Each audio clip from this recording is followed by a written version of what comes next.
If you visited the Charles River a few hundred years ago, you would have seen kind of a huge expansive system of tidal wetlands. And as the city has built up, it's filled all those wetlands in, and it's switched from a kind of tidal system with a lot of exchange to a kind of heavy urban basin. The wetlands are a really vital place in a water body for the cycling of nutrients and removing that pollution from the river.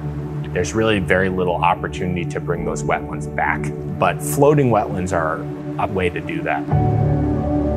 3 days a week, what we do is we hop in a kayak and paddle out to the wetland. We're going to analyze for nutrient concentration and what types of algae are present, and then the zooplankton, which are the tiny animals that live in the river. So an important way for nutrients to kind of leave the system is for them to go from algae to zooplankton and up into fish. So we study the zooplankton as a way of understanding of how well that conveyor belt is working.